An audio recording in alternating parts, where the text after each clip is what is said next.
our viewers play games. Surely. Otherwise, well, it's just bizarre to be here. You've told us which games you've been playing, and you've told us, more tantalisingly, why. So I picked out a bunch to share with you, including some delicious classics, a dash of the latest red hot hotness, and as always, several surprises, dare I say wildcards, in this month's People's Choice Selections. Embarking on this list and through time to conquer immortality is Eternitium, where time travellers are racing for the enigmatic Eternitium, a precious gem, as we all know, that grants eternal life hidden in a distant era. Via the power of portals, a mad race between the different time travellers begins. I'd simply travel to a time before the race had started and break the other time travellers' legs, but that's just me. Instead, the time travellers use technology to gather information or waste the time of others trying to get a hold of it. Viewer Amy P says, a deck builder with a wildly unique spin and artwork that makes it look like the space obelisks are going to take over. This one is rad. I'm going to agree. I played Eternitium. I played it a few times on Board Game Arena and I liked it a lot. Yeah, it's a deck builder. When you first look at the game, you think, what on earth is happening here? And then, because the cards have just got a symbol on, it's like no text, it's like, what does any of this do? Then you go and you look at the rules, which does help with most games. And what you're doing is you're trying to dig through this era deck that you have to get to the bottom of it before everyone else, and all the rest of the cards you're playing are in aid of you doing that. And there's a lot of backstabbing and flipping over cards, because you need to have a card flipped over to know what it is, so you can discard it out your era deck. It's pretty different for a deck building game, and that's what I liked about it. But before the next game, here is a message from a sponsor who in part helped make this episode possible.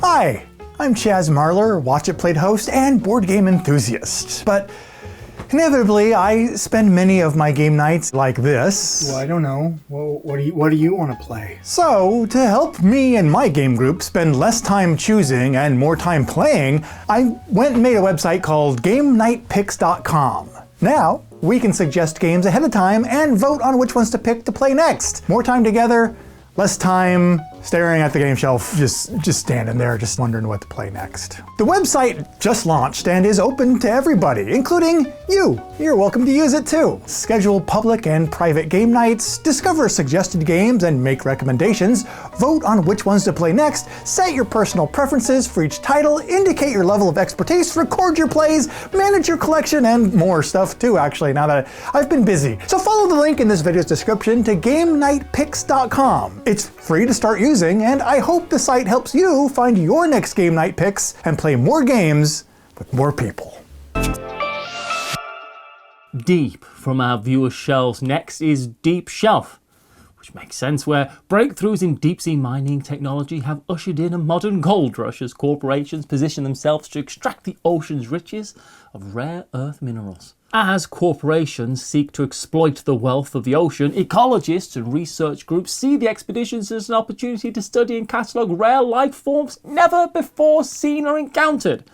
So an uneasy collaboration has formed as scientists make use of the vast wealth of the industry, and the industrialists depend on the breakthroughs provided by studying that vast and hostile deep-sea ecosystem. All this creating a game full of deep-sea exploration, exploitation, development, and research. Viewer AS exclaims, they exclaimed to me, I've been playing Deep Shelf, the new game from the designer of Dinogenics. It covers 3 of the 4 X's of gaming: exploring, expanding, exploiting, there's no exterminating unless you count the extermination of the ocean's ecosystem as you strip it of its riches. Screw the ocean.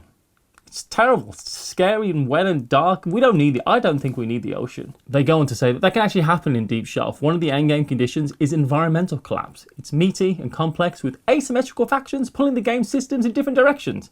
Also, there's an underwater dragon. Deep Shelf is a big game.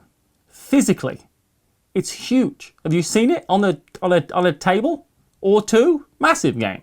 But it does a lot of stuff, right? Because you've got tech upgrades and research tracks, and you've got to expand into the ocean and explore and find what you see there, and then start getting the minerals out, and then you have to refine those minerals into better versions of the minerals so you can then use them to sell them. And everyone's got buildings to build, and the buildings do a bunch of stuff. You've got action cards, but you have build these superstructures, and everyone has different superstructures that they can build. And then you've got new action cards to play because you've got that superstructure doing superstructural things. There's loads of ways to score in the game. The game ends in a multitude of game over kind of ways. And yeah, there is this sea dragon, which is a nice mini on the table, but really it just means that you get fewer or less resources, or that the dragon will come to that area and just destroy all the resources, just like a real dragon.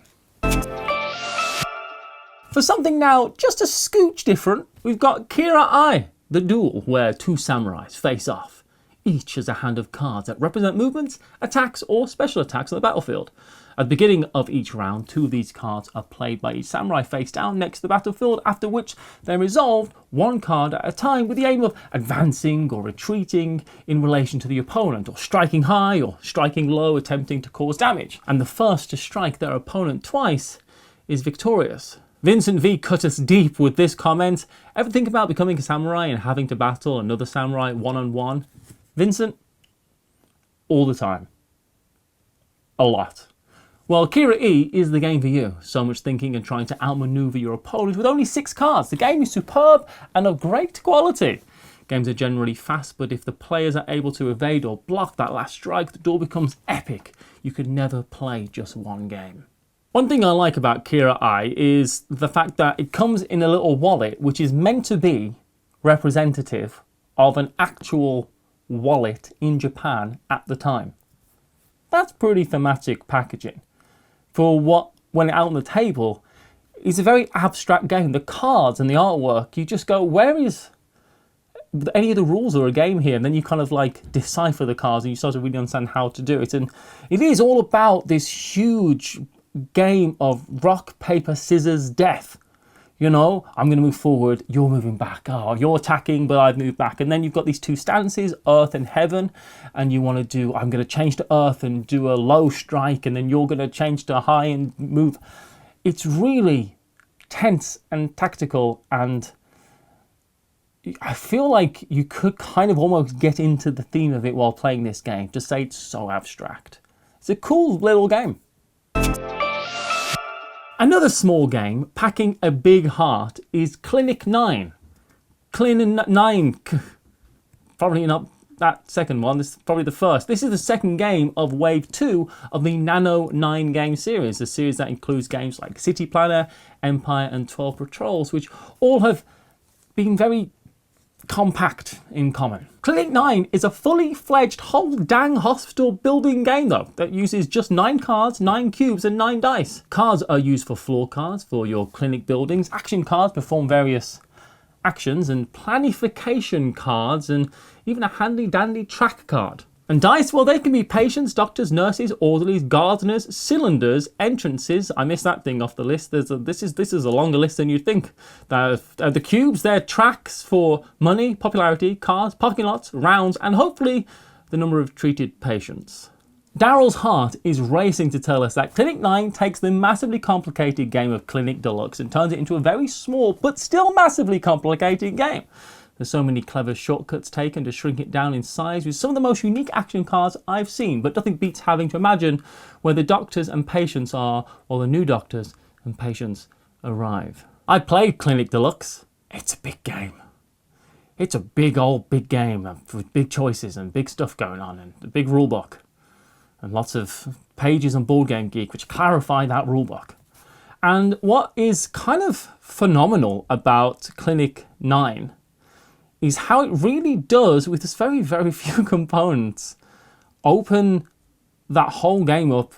It's a solo experience only, but it really it looks like you're playing mostly that whole game. You're still doing so many of the same concepts, and if you've played the original, this one will come very quickly to you, I feel like.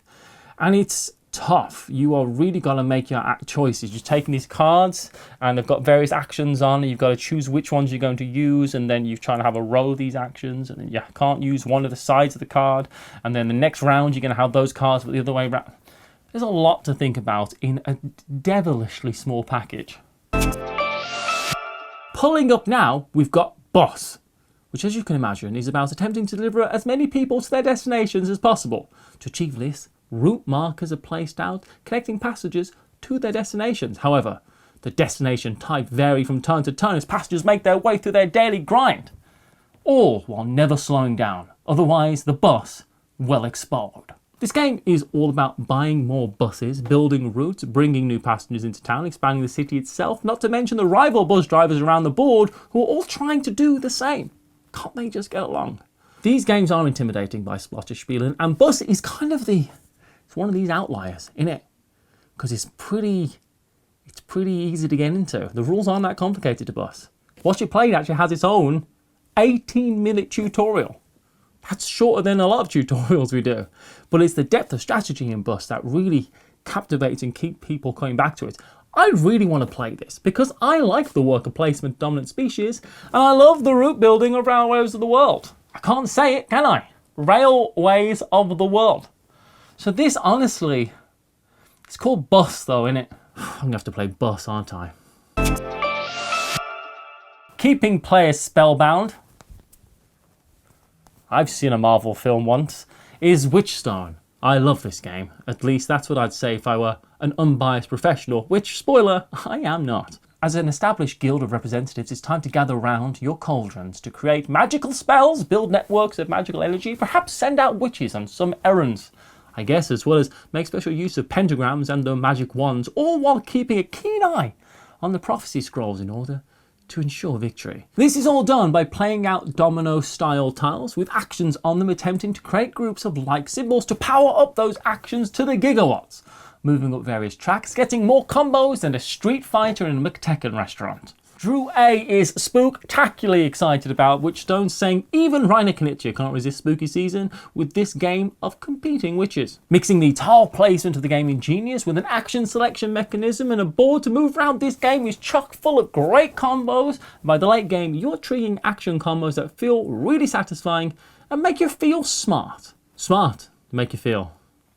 Makes you feel smart, does it? Because last time I played Witchstone, I tell you what, other players were doing big combos. I was not doing as big a combos. I really like Witchstone. And it's only in part a Reiner Knizia design. From what I understand, the designer of the game took inspiration from Ingenious, then built the game Witchstone around it, and then pitched it to Knizia. That's what I understand. Is that fact? I don't know. That is what I heard. That's what they say, isn't it? But it is fun. You are placing these little tiles down, and it is so satisfying to... I'm doing this action at 3 power and this action at 8 power, and you got to do it 8 times. You got to do the action 8 times, and everyone's saying, that's not fair, and you're going, yeah, it's not fair, is it? I'm doing this action 8 times. Look at me and all my points. And then because you've done this action 8 times, you've gone over 6 different symbols, which have allowed you to do 8 other actions. And those actions that you've got allowed you to do more actions, and it's the most combo-tastic fun of a game I've ever played. From witchstones to ancient obelisks, now with obelus. Vast obelisks exist beyond time and space, and they're believed to represent the very essence of purity and chaos. Unknown powers endlessly summon and shift and banish these obelisks, igniting massive rifts between dimensions. And so on the flavor text goes. But really, the Obelisk is a lightweight 2-player abstract game playable in about 10 to 15 minutes, all about summoning obelisk-shaped dice onto conflux cards, shifting those obelisks, that's so hard to say, according to the number showing, and banishing your opponent's obelisks. But through clever manoeuvring, banished obelisks may be reformed, creating a rift that prevents further summonings, all with the aim of making it impossible for your opponent to make a legal move. Busy summoning obelisks was Frost Knight, who tells us this is a big game for such a small amount of pieces, one I'll always have in my bag for a quick 2-player game. And I can absolutely attest to Frost Knight having this in his bag for quick 2-player games, because I play this game with Frost Knight as a quick little 2-player game. And I tell you what, it's fun. Now, I cannot explain to you how this game works without sitting down with you and playing the game. If I was to do that, very quick. We'd be playing in a matter of minutes. But conceptually, me to you, with mere images, it's kind of like, how does this work? But essentially you've got these dice with numbers on them, and that's how far they can move around. You're trying to capture your opponent's dice, essentially. And the more rifts that come out as the game goes on, limits where these dice can be re-put out onto this board of cards. And essentially you're just trying to get it so that it is impossible for your opponent to make any legal move. And that is, it's a devastating defeat, but it's a really tactical and really interesting game that I liked quite a lot. And production value for such a small game, phenomenal. We can calm down now with a visit to Nussfjord, the tranquil fishing village in the Lofoten archipelago in northern Norway, where 50 years ago the cod catching business was booming. And you remember it? We all remember it. We were there, catching cod, weren't we? Hanging out, having a drink, cod everywhere. And as the owner of a major fishing company in Nussfjord, you better believe that you'll want to develop the harbour and the surrounding landscape, enlarge your fleet, clear the forest, erect new buildings, and satisfy the local elders, because they are grumpy. Nussfjord does this all through worker placement, but money's scarce, and one of the quick and easy ways to get it is to place shares of your company out into the open market, hoping that you'll be the one to buy them back later on, and not those other pesky Nussfjordian fishing companies. And Nussfjord Big Box was the specific version picked this month, which contains the Nussfjord base game, the 2 previously released expansions, the Place deck and the Salmon deck, as well as 2 new expansions, the Trout deck and a fish I won't even attempt to pronounce deck, along with extra components and new guest meeples. Chris C cast their vote for Nussfjord Big Box, saying, "I love Feast for Odin, so I've been giving some time to Uwe's other games. Played a solo learning game of this one and loved it too. Quick and simple to solo, and there's lots of variety with all the decks that come with the big box." I do think that the stock market aspect of this game's description is slightly overblown for the actual stock market aspect in the game. Right? I'll say it. That's my critique. Also, there really isn't enough art on any of the cards. But other than that, the game looks lovely. It has that classic Uwe Rosenberg feel. And when you pair that magically with a really good game as well, that's just an absolute match made in heaven. I really want to try Nussfjord. It looks very promising. There's so many combos, there's so many buildings, there's so many elders. They all give you different things. And it does a lot of the classic Uwe Rosenberg things as well. There seems to be so many combinations in this, all in a game that isn't quite as heavy as some of his heavier games. Is Nussfjord the one for me? It might be. I really am interested to play this one. Next is a real peach of the game, because it's Peach Festival, which was inspired by Journey to the West, which is widely considered as one of the greatest classic Chinese novels. Who knew? Dice rolls will lead the decision making with an objective to place ascending numbers within commodity columns in order to score points and create satisfying chain reactions. Once the 5 custom commodity dice are rolled, you have a choice between taking commodities according to the dice, as well as manipulating the options by eating, of course, peaches of immortality, or there's the option to take a peach to gain special column or market rewards. There's also a request card to fulfill showing fancy characters, which all are inherently valuable merchants to hire. Stephen R has been pleased as a plum with this one, saying, "Move into the country, I'm going to eat a lot of peaches, but seriously, while I was not initially excited about this game, I have been obsessed with winning and beating my high score in both multiplayer and solo." While doing my research on Peach Festival, which was not at all like I was expecting it from the name, I was thinking of some quaint, harvesty peach festival. You know, but this is not that, but it is also very beautiful in its own right. But I was watching a few videos for this game, and I tell you what, I think I want to play this. I do think I'd like it, because again, as mentioned with Witchstone, this is all about moving up tracks and getting bonuses. It's a roll and write game where you've got to go through the ascending orders down these columns, and you get all these bonuses, which lets you move down this column, and this bonus lets you get this, and you can get extra peaches, which are worth points and all that type of stuff. That's the kind of roll and write I like, where there's like, ooh, over here, now I'm over here, now I get to do this and cross this off. Love that kind of stuff. What makes this one, I don't know, just feel kind of exciting is that almost everything you score in the game is a multiplier of some description. So you just know the scores are going to be like 250 to 380, you know? And I tell you what, pinball machines are right. Scoring big points is fun. Not like Boss, where you can win with a score of 6. I need to play Boss. I should play it. So I'm very interested in this. And one thing I found really fascinating is you can actually use the dice and an extra little pad that comes in the game as an expansion to Tang Garden. I've never seen that before, where you can buy a game, which is its own fully fledged game, that also acts as an expansion to another game. That's cool.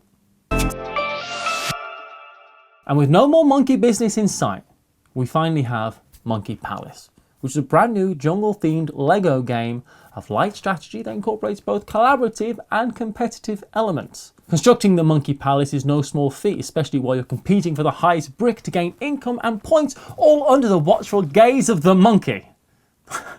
That's in the game. There's a monkey and he's not happy with you. The palace gradually takes form thanks to a construction using Lego elements, and each time the board game is played, the building experience and final construction are inherently totally unique. There were multiple votes for Monkey Palace this month, and the most notable comment being, when you release a game and it's got Lego on it, I'm interested, but add in monkeys and I could not pick this up fast enough. I was lucky enough to play Monkey Palace at Essen, and I went in, frankly, with hopes that you couldn't describe them as high. Let's put it that way. I remember the moment where I went, oh, there's a real game here. This is an actual game. Lego have had their forays into, is that even the right word? They've had their excursions into board games before with varying success. And I really feel like Lego are trying to bridge that gap again and say, look, we're Lego and we can make board games as well. And I'm going to have to say that they're right about that, because it looks like a kid's game, right? This is a fully fledged, very fun, abstract game with a hugely unique element of it where you are building this incredible structure by the end of it. Yes, you're scoring points for how many steps you can build each time. You're always trying to build higher as the game goes on, piggybacking off what other players are doing. And there's definitely levels of strategy to play with this, where you can try to build something but block your opponent from building something, and you're going to get these cards which are going to get you more income in the form of more Lego pieces to play on your next turn. I have to say, this is the most surprising game of the year for me so far. Not just because my expectations were kind of low for a Lego game, but regardless of that, I remember playing this and thinking, oh wow, this is fun and unique and interesting, and it looks cool, and it had amazing I will stop here, but I think you should check out Monkey Palace. I didn't think I'd be saying that when I first saw it, but it's really good. And that's a sampling of what our viewers have been playing this month. What have you been playing? And more importantly, for heaven's sakes, why? Let us know below. Become the champion your game deserves in the comments. If you want to join the discussion for next episode, follow the link in the description to our Patreon to find out how to get your picks featured in the next episode, and to see the games on the Watch It Played team's own personal radars. Then you can continue on to the On the Radar episode. Thanks for watching, and we'll see you over there. Bye.